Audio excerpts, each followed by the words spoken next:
अस्सलाम वालेकुम स्टूडेंट्स, मैं उम्मीद कर रहा हूँ कि आप सब लोग बिल्कुल खैरियत से और आप सबको वेलकम एक मरतबा फिर डॉक्टर साकिब लेक्चर्स में।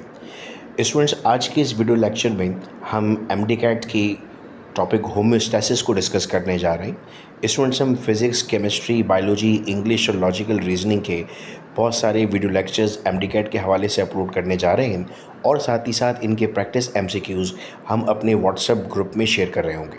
तो अगर आप इस वीडियो लेक्चर को देख रहे हैं और आप व्हाट्सएप को ज्वाइन करना चाहते हैं तो आप अपना नाम और अपना कॉलेज 0333224301 पर भेज दें ताकि आपको रिस्पेक्टिव व्हाट्सएप ग्रुप में ऐड कर दिया जाए। स्टूडेंट्स, आज का टॉपिक हमारा होम्योस्टैसिस है और हम इस होम्योस्टैसिस में सब टॉपिक जो पढ़ने जा रहे हैं वो है टाइप्स ऑफ एक्सक्रीटरी प्रोडक्ट्स। अब स्टूडेंट्स, हमारे पास टोटल 3 टाइप्स होती हैं एक्सक्रीटरी प्रोडक्ट की।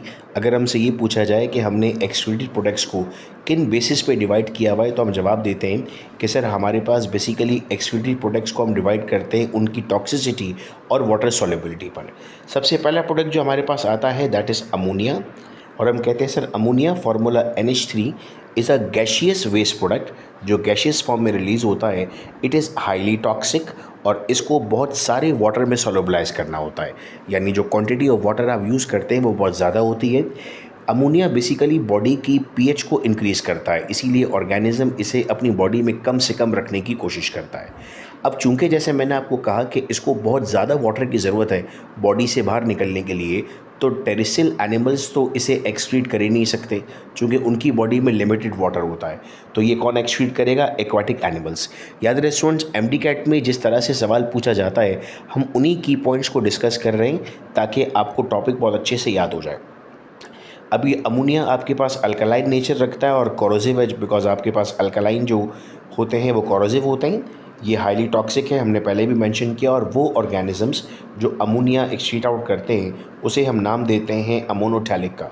और इसमें आपके पास एक्वाटिक एनिमल्स शामिल होंगे जिसमें बहुत बड़ी तादाद फिशेस की होती है। नेक्स्ट बेटा हमारे पास आता है यूरिया।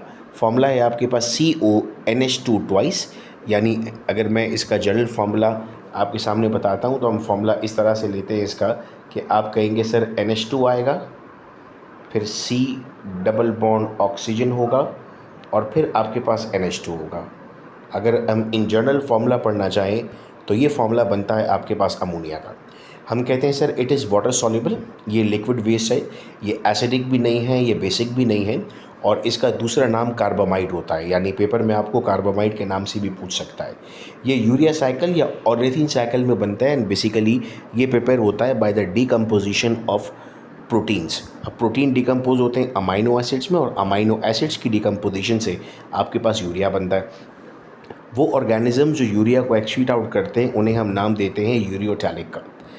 और आपके पास एक टेस्ट किया जाता है ब्लड नाइट्रोजन टेस्ट, जिससे हम रीनल फंक्शन चेक कर रहे होते हैं, क्योंकि अगर इसकी कंसंट्रेशन बॉडी में बढ़ती है तो इसका मतलब है कि किडनी प्रॉपर काम नहीं कर रही, बिकॉज ह्यूमंस में किडनी एक्सक्रीटरी प्रोडक्ट है और ये मैमल्स में जहाँ मॉडरेट वाटर होता है, चूँकि ये वाटर सॉल्यूबल है और ये मॉडरेट वाटर लेता है रिलीज़ होने के लिए, तो ये मैमल्स में, एम्फीबियंस में, शार्क्स में और बोनी फिशेज़ में यूज़ किया जाता है। थर्ड एंड लास्ट होता है स्टूडेंट्स हमारे पास यूरिक एसिड, और यूरिक एसिड को हम कहते हैं sir it is basically the oxidative metabolic product of purines. जब आप पढ़ते हैं नाइट्रोजनस बेसिस तो वहाँ पे आप पढ़ते हैं प्यूरिन्स एंड पैरामिडीन जो न्यूक्लिक एसिड्स बनाते हैं, तो उनकी ऑक्सीडेटिव मेटाबॉलिक प्रोडक्ट है। It is less soluble in water और ये पेस्ट लाइक फॉर्म में बॉडी से बाहर निकलता है that require very less amount of water. और वो ऑर्गेनिज्म जो इसे एक्सक्रीट आउट करते हैं उसे हम नाम देते हैं यूरिकोटैलिक का। ह्यूमंस में 75% हमारी किडनी एक्सक्रीट करती है जबकि 25% हमारी इंटेस्टाइन एक्सक्रीट करती है। रेप्टाइल्स हैं, बर्ड्स हैं, इंसेक्ट्स हैं, स्नेल्स हैं, ये वो तमाम ऑर्गेनिजम्स हैं जो इसको अपनी बॉडी से एक्सक्रीट आउट करते हैं और वाटर को कंजर्व करते हैं। तो स्टूडेंट्स, उम्मीद करता हूँ कि ये टॉपिक आपको समझ में आया है और फिज़िक्स और केमिस्ट्री, इंग्लिश और लॉजिकल रीजनिंग के मल्टीपल लेक्चर्स अपलोड होने जा रहे हैं, तो आप चैनल को अगर सब्सक्राइब कर देंगे तो तमाम की तमाम लेटेस्ट अपडेट्स आपको मिलती रहेंगी। अपना ख्याल रखिएगा आप सब लोग। अल्लाह हाफ़िज़।